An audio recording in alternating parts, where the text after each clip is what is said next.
Hey people. Well, in Brett Keane's frantic damage control efforts, he has released a new set of lies. I'm going to respond to his claims and comment on the recent developments since I received the second DMCA. When I announced that my video titled Responding to Brett Keane and the DMCA was removed due to another claim, I showed that soon after I had first uploaded it, I received a private message from Brett that said Strike 2. Once the video was taken down, it was quite obvious that he was gloating about filing a second DMCA claim against me. In my mind, it was as good as a signed confession. To explain this away to his audience, Brett created a narrative and lied about communication between the two of us.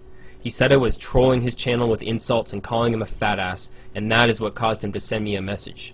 He said I replied to him with hostility until he finally said Strike 1, meaning I was blocked from his channel. In the interest of full disclosure, I'm going to share with you all the private message communication I have had with Brett Keane. It should be obvious that his story is a complete fabrication.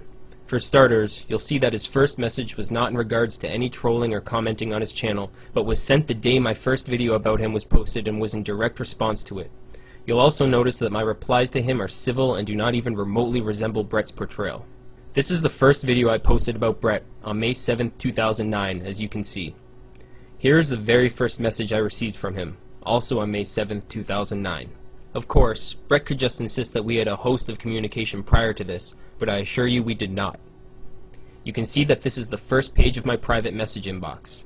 All I can do is give you my word that I haven't deleted anything. Also, note that this is only 8 days after I opened my account.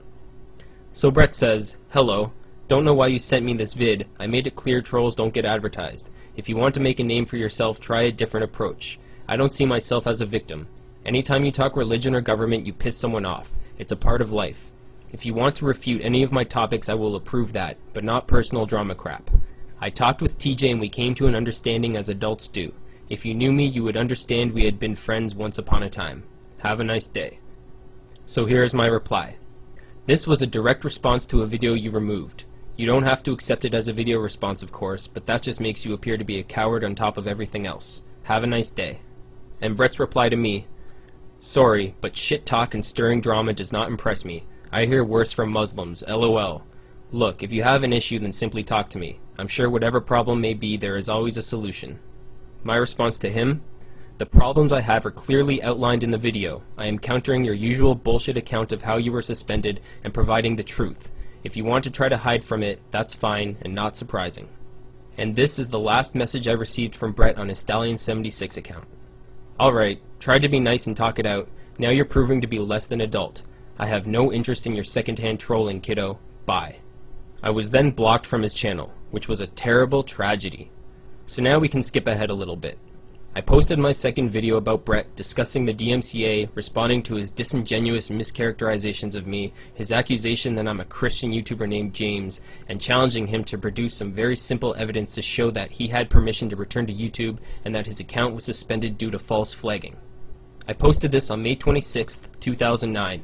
Within a couple hours, I received a message from Brett on his Mr. Evolution account that said Strike 2. I was already blocked and couldn't reply. My video was removed 2 days later due to another DMCA.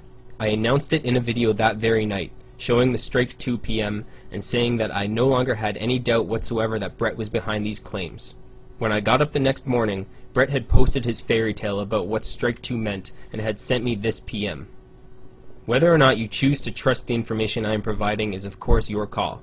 I will just restate that I personally have no doubt that Brett Keane is the source of these false copyright claims. Brett is playing a my word against his game, which should be the last strategy used by a known liar. Let's recap Brett's reactions to this whole debacle. First, he was reluctant to directly deny filing the DMCA claim against me, only referring to me as some dude. He pretended he hadn't seen my video, nor my channel, yet the PMs I have saved prove that to be utter bullshit. He then claimed to have exposed me as a Christian named James. He must have been hoping that most people would just take his word for it, because anyone willing to take 5 minutes to compare our voices, our speech patterns, and the production of our videos would be forced to dismiss that ridiculous claim.